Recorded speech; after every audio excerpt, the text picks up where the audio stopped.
Police investigation officer তিনি প্রিসেক্টে এসে মামলা দায়ের করার জন্য আমাদেরকে পরামর্শ দেন। তার প্রেক্ষিতে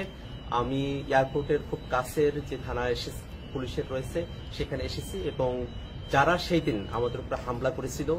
এবং হত্যা চেষ্টা করেছিল, ডেথ থ্রেট দিয়েছিল, তাদের ব্যাপারে আমরা এখানে মামলা দায়ের করেছি এবং একই সাথে ইউএস পুলিশকে আমরা এই বিষয়টা অবহিত করেছি যে যারা এই ঘটনাগুলো যুক্তরাষ্ট্রে ঘটাচ্ছেন তারা বাংলাদেশে নিষিদ্ধ এমন একটি সংগঠনের সঙ্গে জড়িত,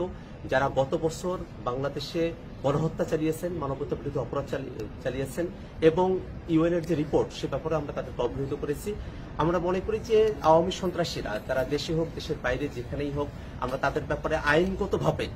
যে প্রতিকারের ব্যবস্থা সেটা আমরা গ্রহণ করব এবং আমরা এই কথা বিশ্বাস করি যে আওয়ামী সন্ত্রাসীরা তারা যত ধরনের অপরাধ করেছেন